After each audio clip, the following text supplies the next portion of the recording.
Rohingya முஸ்லிம்ங்கிறது மியான்மர்ல இருந்து பல நாடுகளுக்கு அவங்க பரவி போறாங்க. அதே மாதிரி பங்களாதேஷ் முஸ்லீம்களும் பல நாடுகளுக்கு போறாங்க. இவங்க மெயினா போறது சட்டவிரோதமா தான் உள்ள போறது, அனுமதி வாங்கிலாம் உள்ள போறதே கிடையாது. எல்லா நாட்டிலையும் இஸ்லாமியர்கள் இருக்காங்க, அவங்களோட சேர்ந்து இவங்களும் இஸ்லாமியர்களும் போயிடுறது. ரோஹிங்கியா முஸ்லீம்கள் நிறைய எல்லைகள்ல பல பிரச்சனைகளை மியான்மர்ல உண்டு பண்றதுனால அந்த அரசு அவர்களை அடக்கி வைத்திருக்கிறது. நம்ம இந்திய ராணுவத்திற்கு நிறைய இடையூறுகள் செய்தார்கள் என்பது நமக்கு எல்லாம் தெரியும். இப்ப அவங்க இந்தியாவில் பல பகுதியில் வர்றாங்க, அகதிகள் முகாமில் போய் அவங்களை அடைக்கிறோம், சட்டவிரோதம் மருந்து தண்டனை கொடுக்கிறோம் அப்படிங்கிற பிரச்சனையில சில இடங்கள்ல அகதிகள் முகாம் தப்பிச்சு ஓடிடுறாங்க.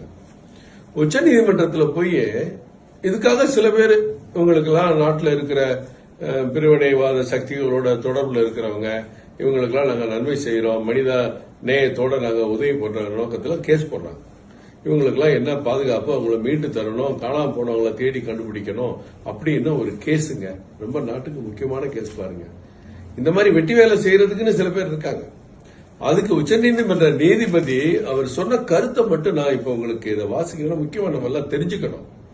அவர் உச்சநீதிமன்ற நீதிபதி சொல்வதை இங்க இருக்கிற பல அரசியல் கட்சிகளும் புரிந்து கொள்ள வேண்டும் என்ற நோக்கத்தோடு தான் நான் இதை பேசுறேன். அப்படியே அந்த பத்திரிகையில் வந்த செய்தியை உங்களுக்கு வாசிக்கிறேன். தலைமை நீதிபதி சூரியகாந்த் முன்பாக இந்த மனு விசாரணைக்கு வந்தது.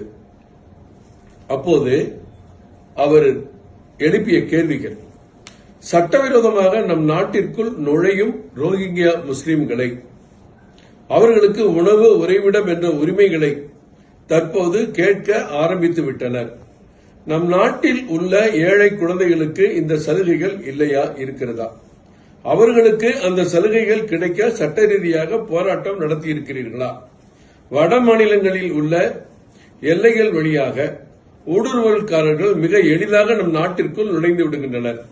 அவர்களை இங்கேயே வைத்திருக்க அனுமதி கோருவது நியாயமா? இது தேச பாதுகாப்புக்கான பிரச்சனையாக தெரியவில்லையா? சட்டவிரோதமாக குடியேறிய ரோஹிங்கியா முஸ்லிம்களுக்கு நாம் சிவப்பு கம்பளம் விரித்து அசாதாரணமான பாதுகாப்பு வழங்க வேண்டும் என எதிர்பார்க்கிறீர்களா? இப்படி உச்சநீதிமன்ற தலைமை நீதிபதி சூரியகாந்த் அவர்கள் கருத்து தெரிவித்திருக்கிறார். இந்த வழக்கு தள்ளுபடி செய்ய வேண்டும் என்று மத்திய அரசினுடைய வழக்கறிஞரும் கேட்டிருக்கிறார். மீண்டும் அடுத்த வாரம் இந்த வழக்கு வருகிறது. இதை நாம் நன்கு புரிந்து கொள்ள வேண்டும். வேற எந்த நாட்டிலும் இப்படி ஒரு வழக்கு போடவே முடியாது. சட்டவிரோதமாக குடியேறியவர்களுக்கு நீங்க இந்த சலுகை வழங்கணும், அந்த சலுகை வழங்கணும், அவங்களை தேடி கண்டுபிடிக்கணும், அவங்களுக்கு பாதுகாப்பு கொடுக்கணும்னு அது அமெரிக்காவிலேயோ கனடாவிலேயோ சைனாவிலேயோ ஜப்பான்லயோ சிங்கப்பூர்ல கேட்க முடியாதுங்க. ஆனா இந்தியாவில மட்டும்தான் அப்படி எல்லாம் கேட்கிறாங்க. நம்ம ரோஹிங்கியா முஸ்லிம்கள் அப்படின்னு உடனே நம்ம ஊர் கீழக்கரை முஸ்லீமையும் ஏர்வாடி முஸ்லீமையும் கம்பேர் பண்ணி இங்க அரசியல் பண்றதுக்கு ஒரு கூட்டம் அலையுது.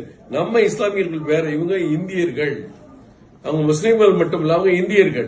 அதே நேரத்தில் வெளிநாட்டில இருந்து கெட்ட எண்ணத்தோட உள்ள வர்றவங்க, பங்களாதேஷை சேர்ந்தவர்கள், ரோஹிங்கியா முஸ்லீம்கள், இவங்களை எல்லாம் நம்ம தடுத்து நிறுத்த வேண்டியது, ஊடுருவல்காரர்களை வெளியேற்றுவது நமது கடமை அல்லவா?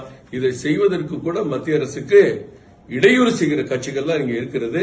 அவர்கள் முதலில் இதை புரிந்து கொள்ள வேண்டும். இப்படி ஊடுருவல்காரர்களை அனுமதித்து அவர்கள் பலம் பெருகினால் இந்தியா எங்க போவீங்க? மற்றவங்களுக்கு 54 நாடு 114 நாடுகள் இருக்கு. இந்தியர்களுக்கு எந்த நாட்டுக்கு போவீங்க? நம்ம தான் ஜாக்கிரதையாக இருந்து கொள்ள வேண்டும், விழித்துக் கொள்ள வேண்டும். நன்றி.